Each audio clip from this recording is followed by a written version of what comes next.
Escuchas a Héctor Rosales en radio. Me escuchas este 9 de diciembre de 2024. Tenemos un grave problema, realmente el gobierno de Sheinbaum es un fracaso total, y no se va a ir del cargo. Ha simulado combatir el crimen organizado al estilo de Genaro García Luna, los michoacanazos, para quedar bien con Trump, pero él no se cree eso para nada. Así que Claudia sigue haciendo como que hace, y mientras tanto el narcocrimen sí hace y mucho torturando, matando civiles, desapareciendo personas. En Morelos, murió por bala perdida, Diego Morales, niño de 11 años de edad ganador del concurso Dibujo por la Paz, bala perdida en Yautepec lo alcanzó el 2 de diciembre. Iba con su mamá a comprar tortillas. Fuente, El Mexicano. Mientras el gobierno de Sheinbaum niega la violencia. Esto es la tragedia de la que les estaba hablando, porque seguirá ocurriendo lo malo. La esperanza es que Trump ha llegado para obligarla a romper su pacto, ya dijo puedes, o lo haré yo, al intervenir México para ejecutar a estos criminales que ocasionan la muerte de inocentes con sus balaceras. Es una nota triste, indignante, injusta, atroz. Diego Morales no se merecía esto, ningún niño de los más de los miles fallecidos o los 30.000 reclutados por el crimen organizado con AMLO se merecía esto.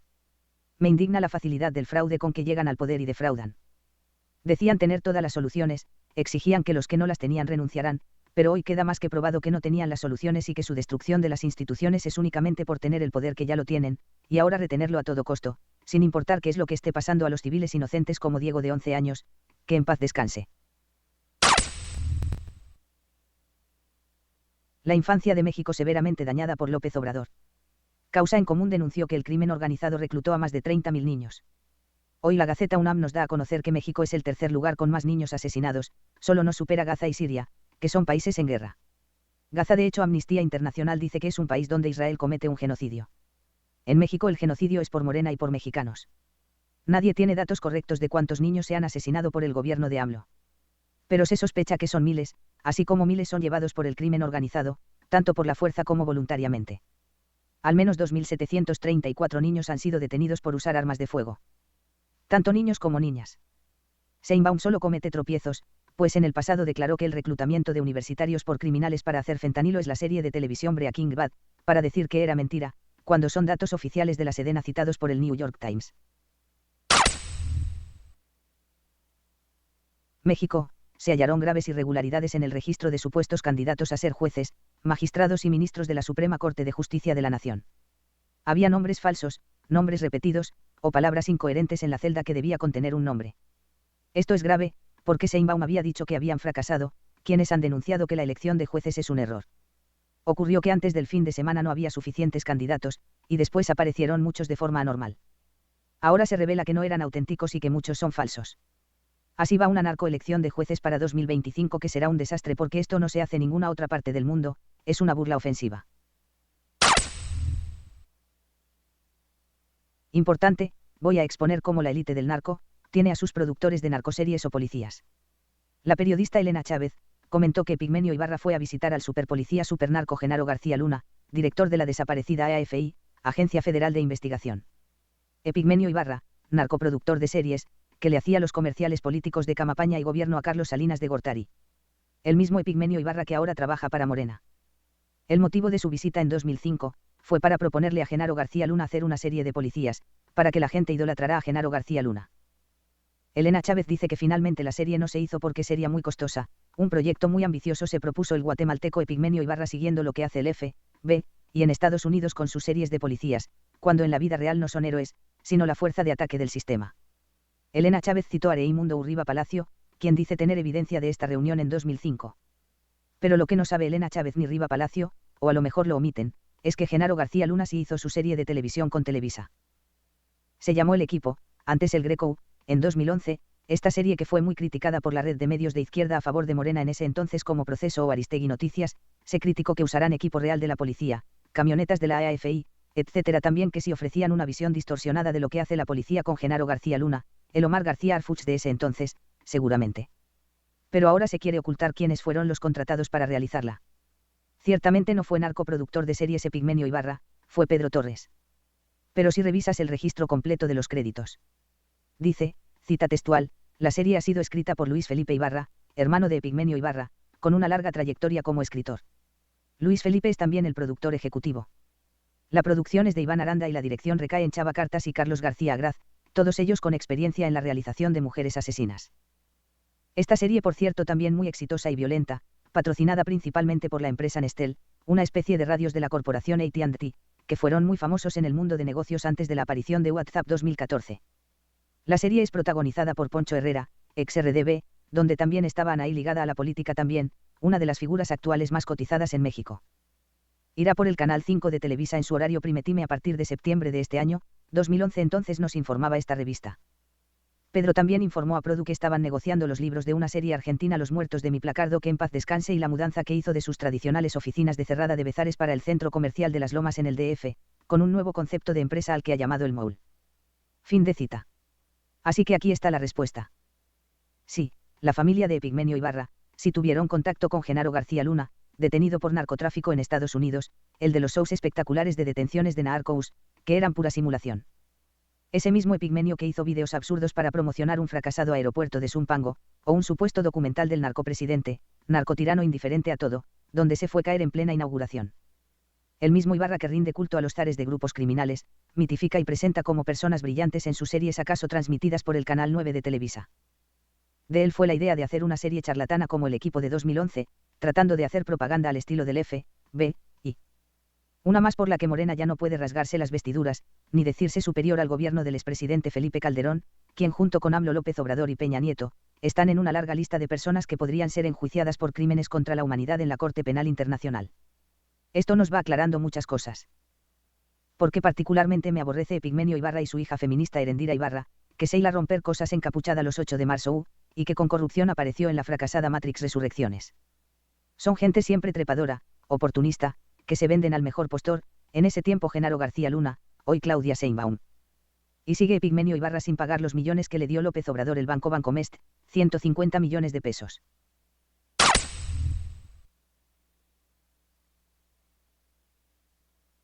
Chiapas se ha convertido en una trampa mortal para los migrantes por presencia de grupos criminales. El Universal entrevistó a las víctimas en el río Suchiate, los secuestran o extorsionan tan solo por pasar. 300 personas de una caravana migrante. Se sospecha fraude de López Obrador. A 4 años, nada se sabe de la mal llamada vacuna patria, en la que se gastaron más de 973 millones de pesos del CONACYT, Consejo Nacional de Ciencia y Tecnología, y la crisis sanitaria ya hasta se dice que ha pasado, se terminó, pero la inyección mexicana patria nunca llegó. Pero López Obrador sí gastó billones de pesos en comprar inyecciones cubanas. ¿Qué pasó con los 973 millones de pesos? Esto de no responder también es corrupción. Sheinbaum habla contra China, y a favor del Tratado Neoliberal de Libre Comercio América del Norte. Decepciona y aterran sus declaraciones a los morenistas, y chavistas, socialistas y comunistas. Sheinbaum hablando en servicio de Estados Unidos. Como les había dicho, está de rodillas ante Trump. Sumamente polémico, Trump indica que de tanto dinero que le da ganar Estados Unidos a México y Canadá, ya deberían ser anexados a los Estados Unidos. El chiste algunos se lo tomaron muy en serio, pero lo destacable es el silencio de Sheinbaum, que la semana pasada indicó que no se confrontó con él y que no le va a reclamar nada. Sencillamente la presidente con nexos con narcos y corrupción, no puede reclamarle algo. Trump dijo que el subsidio que da Estados Unidos a México y Canadá supera los 300.000 millones de dólares o billones de dólares, se refiere obviamente a las ganancias comerciales. ¿Y tú qué piensas? ¿Te gustaría ser parte de Estados Unidos? Trump es muy divertido y es ágil su mente, como dice algo que va a causar escándalo para hacerse publicidad a costo de otros. Hay que aprender algo de esto, lo que importa es que la gente hable de ti. Unos dicen que no importa cómo, yo digo que gracias a gente como Trump pierde la monotonía la vida. Medios y gobierno no quieren hablar de Sinaloa, fracasó la presencia de Omar García, secretario de Seguridad, no lo respetan los narcos, no se tranquilizan. Asesinan al influencer conocido como el Gordo Perucci en pleno Culiacán, Sinaloa. La víctima se llamaba en realidad Leobardo Aispuro, en plena calle Calixto Peña, Colonia 21 de marzo. Supera con esto más de 817 fallecidos en la guerra entre los Chapitos y la Malliza. ¿A dónde está mirando Sheinbaum? Acusan Instituto Electoral de Ciudad de México de gastar 1.7 millones de pesos para contratar a modelos musculosos. Se dice que no basta con estar musculoso, tienes que medir más de 2 metros de estatura. Es para rodar un comercial como luchadores. Algo muy extravagante de lo que se queja la jornada, quienes también son corruptos, han recibido de AMLO más de 1 billón de pesos en publicidad del gobierno. Boda gay. Morenista hizo una boda gay en Munal, Museo Nacional de Arte, disfrazándola como un evento diplomático con Rumanía. Fue evidente por las felicitaciones a Martín Alonso Borrego, y porque a su amante otro hombre, le dio un anillo al final del evento. Entre las condenas ciudadanas dicen que Morena ha llenado de degenerados la administración pública. No hay quien lo pueda negar. Vamos con un poco de historia. 1531, en el Cerro del Tepayac, cerca de la actual Ciudad de México, el indígena Juan Diego Cuauhtlatoatzin afirma que se le apareció la Virgen de Guadalupe. 1688, movimientos satánicos, batalla de Reading, el Illuminati Guillermo de Orange se alza victorioso sobre el rey católico Jacobo II, rey de Inglaterra, en el contexto de lo que los poderosos jerarcas del ocultismo han llamado su revolución gloriosa. Un extranjero rodeado de una corte de ocultistas judíos reclamando el poder sobre Inglaterra, no tiene nada de glorioso. 1950, en los Estados Unidos, el espía comunista Harry Gould es sentenciado a 30 años de cárcel por pasar información a Emil Julius Klaus Fuchs sobre el proyecto Manhattan a la Unión Soviética. Aunque hay quienes teorizan otros canales menos clandestinos por los que llegó la información. 1953, en los Estados Unidos la empresa Illuminati de JP Morgan, General Electric anuncia que los trabajadores comunistas serán despedidos. Esto a modo de fomentar la supuesta Guerra Fría. El senador McCarthy sabe que la élite maneja más allá del comunismo. Sus denuncias e investigaciones llegaron muy alto, por lo que se dice ellos le tendieron una trampa para eliminarlo. 2012, en Iturbide, México, se estrella un avión Learjet, que transportaba a la cantante estadounidense Jenny Rivera, ligada al narcotráfico mexicano. En sus canciones hablaba del Señor de los Cielos, y no era Dios al que se refería. Fíjense cómo esta música fea está ligada a grupos criminales. Ahora que fue asesinado el representante de Ninel Conde, Gerardo Ortiz, Julián Álvarez, que Peña Nieto decía que era un ejemplo para la juventud. Jenny Rivera tiene algo en común con el criminal expresidente narco López Obrador. La Barbie, Edgar Válvez Villarreal. Información proveniente de la Administración de Control de Drogas, DEA, Control de Drogas, sugiere que detrás del suceso podría estar implicado el narcotraficante Edgar Válvez Villarreal La Barbie, actualmente detenido en Florida. En un juicio, un testigo protegido indicó que La Barbie cometió agresiones físicas y sexuales contra el artista en un contexto de rivalidad entre cárteles de droga. El contexto de la muerte de la llamada diva de la banda se enmarca en la tensión entre el cártel de los Zetas y la Federación, grupos delictivos contrarios en el estado de Nuevo León. En El Salvador, Nayib Bukele presume 700 días sin narcoasesinatos, cosa que no puede presumir Sheinbaum en México. A regañadientes medios como Milenio Diario lo ha reconocido, y visitaron la cárcel de Bukele. Bukele también en el pasado criticó severamente los gobiernos que dan dinero a los criminales como becas, evidentemente hablando de López Obrador y Sheinbaum. Iglesia Católica llama a una tregua, paz a los grupos criminales, por la fiesta de la Virgen de Guadalupe. La Iglesia ya sabe que quien gobierna es el narcotráfico, que pedir paz a Sheinbaum es inútil, que por encima de ella están los criminales que la pusieron en presidencia. Opinión mía sobre esta nota. Hayan narcogasolineras en el mar para las narcolanchas. Cada vez más sofisticados los recursos criminales en México, no solo drones bomba. Un hombre llamado Mario N. acompañado de su esposa e hijos intentó desviar un avión de Bouleris Bajío Tijuana a los Estados Unidos pues estaba amenazado de muerte, por un grupo criminal, según explicó. No pudo hacerlo y en Guadalajara fue detenido de emergencia. Además refirió que estaba secuestrado un familiar. Esto exhibe la gravedad del problema de los criminales en México. Los youtubers o influencers pro Netanyahu pro Israel festejan de forma simplista la caída de Bashar al-Assad, sin ver la inestabilidad de la región, y que el nuevo gobernante interino es vinculado con el grupo criminal Al-Qaeda. Esta organización que se reveló hace unos años, que solo pudo operar gracias a que la banca internacional sionista británica como HSBC lavó su dinero, al igual que el dinero de los cárteles mexicanos. El problema es muy considerable. Nada garantiza que no venga otro dictador a Siria y de momento hay robos territoriales por Israel. El prófugo de la justicia Netanyahu lo celebró. El dictador al-Assad se refugia en Siria, y sinceramente de toda la región era el mal menor. Fracaso del Tren Maya, únicamente tiene el 19% de los pasajeros que se había propuesto mover.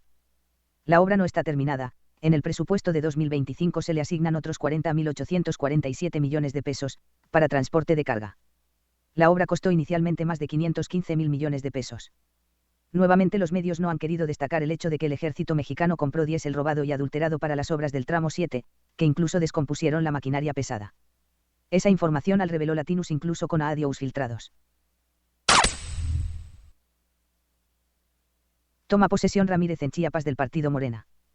Con Rutilio Escandón la violencia se incrementó, superó los 7.300 asesinatos violentos, antes de su gobierno no superaba los 3.300. El Financiero dice que hasta 2030 habrá presiones sobre finanzas públicas por los gastos del gobierno de López Obrador, pese a los recortes contra salud, hechos por Sheinbaum. Donald Trump podría deportar familias completas de delincuentes, los medios comunican de forma alarmista las declaraciones del presidente de Estados Unidos. Trump llega con legitimidad para hacer muchos cambios.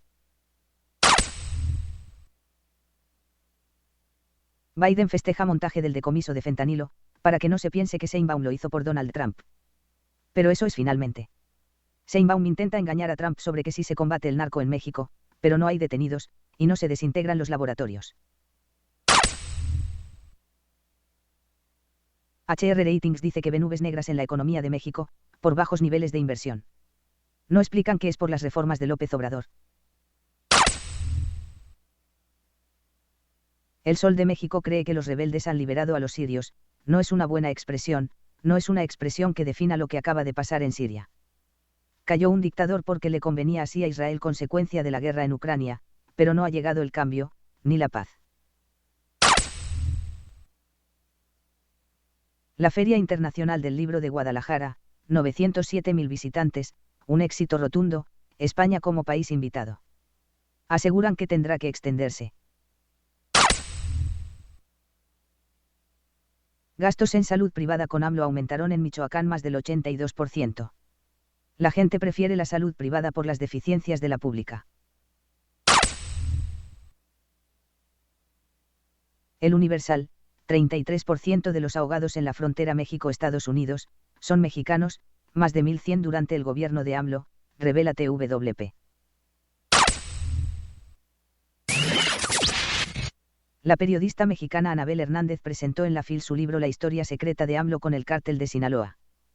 Su conferencia duró poco más de una hora, y se refirió cómo antes López Obrador la elogiaba, incluso en su conferencia de propaganda mañanera, y ahora la manda a acosar, incluso en las calles de Nueva York. El libro ha sido editado por la editorial Grijalbo. Indicó que es peligroso hacer periodismo cada vez más en México, y que los medios drogan o hipnotizan con su propaganda repetitiva, que el periodista de investigación les lleva la contra la narrativa repetitiva y hegemónica. Anabel reconoció que ella no se esperaba que López Obrador fuera un socio del crimen organizado. Esto explica por qué en las elecciones 2018, que ella no sabía hasta entonces alguna relación, que lo supo después. Fue con sus acciones que López Obrador también se fue desnudando como un narcopolítico, refirió la reunión de AMLO con la madre del Chapo Guzmán. Nueva denuncia en el caso Didi. Acusan al rapero Jay-Z de haber abusado en el año 2000 de una niña de 13 años en complicidad de Sean Diddy Combs, una denuncia anónima más, a las muchas atrocidades de que se les acusa en 122 denuncias en contra de Diddy. Este puede ser el inicio de la caída de una amplia lista de personas relacionadas con Diddy, como Jennifer López, Will Smith, incluso Leonardo DiCaprio, entre muchos otros raperos importantes como Usher, unos como víctimas y otros como cómplices. Para mayo de 2025 se iniciaría el juicio. En redes sociales se han hecho recopilatorios del rapero Jay-Z y Beyoncé haciendo señas satánicas como el 666, uniendo el índice con el pulgar, y los cuernos de Satán, haciendo con las manos la pirámide del ojo del omnividente, que aparece en el billete del dólar. También se ha citado un vídeo del expresidente Barack Obama, hablando maravillas de Jay-Z, diciendo que es su amigo. Uno de sus artistas favoritos, como también se expresó del narcocantante del cártel de Sinaloa, Peso Pluma. Se ha exigido a Donald Trump revelar la lista real de clientes de Diddy y de Jeffrey Epstein, ya que Trump sería el único que podría hacerlo y todos estos años se nos ha ocultado quiénes son los clientes de ambos personajes. En más de una ocasión Elon Musk ha dicho que se podría hacer, y ha mencionado a la red social Asanti-X, conocida como Cielo Azul, Blue Sky, como la red, Cielo Pederasta. Debo decir que estas personas, ¿son acaso unidades operativas de la élite, los que les entretienen, los que les sirven para proyectar sus fantasías, pero ellos no son propiamente la élite, sino sirvientes de la misma? Por eso no es extraño ver su caída, y lo que sepan, muchas veces se lo callan en los juicios, pues el anterior intentó extorsionarlos para que lo liberaran y apareció sin vida en su celda. Me merece al menos un breve comentario la reapertura de la Notre Dame. Fue un evento muy modernista, sin tradición, sin solemnidad. Escuché la crítica de varias personas como Javier Villamor, y la verdad muy poca seriedad. Se tomó como si fuera la reapertura de un simple monumento. Después los asistentes, muchos luciferinos como Salma Hayek, ligada a Rothschild, Balenciaga, Gucci, el príncipe Illuminati merovingio, William Mountbatten, pariente de criminales como Winston Churchill o el difunto nazi, Felipe de Edimburgo, más bien de Grecia y Dinamarca. Siniestros Meikran y Zelensky, este último coparticipe en la muerte de 1 millón de personas en la guerra entre Rusia y Ucrania. Una luz, Donald Trump, que parece va a poner orden en todos estos y de hecho Meikran podría ser destituido. Pero fuera de eso un evento que no estuvo ni la altura, ni fue propiamente católico, les falta la sabiduría, el talento, el significado, creo que diabólicos hoy tienen menos capacidad de fingirse devotos de algo por encima de sus cabezas. Finalizamos con el programa. Te invito a darle me gusta, comparte y comenta. Suscríbete al canal, y que Dios te acompañe. Que tengan un feliz fin de año 2024.